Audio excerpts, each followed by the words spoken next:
আগামী নির্বাচনে বিপুল ভোটে বিজয় হওয়ার লক্ষ্যে আমরা ওয়াদা করতেছি যে আগামী নির্বাচন পর্যন্ত সার্বক্ষণিক কাজে আমরা কোনো অজুহাত দিব না, নির্বাচনী কাজে সম্পূর্ণ সময় ব্যয় করব।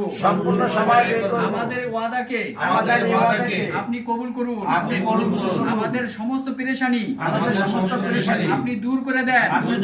নির্বাচনের কাজ যাতে আমরা আপনাকে রাজি করার জন্য খোলা মনে আনন্দ চিত্তে করতে পারি। আমিন আমিন আমিন আমিন আমিন ইয়া রাব্বুল আলামিন।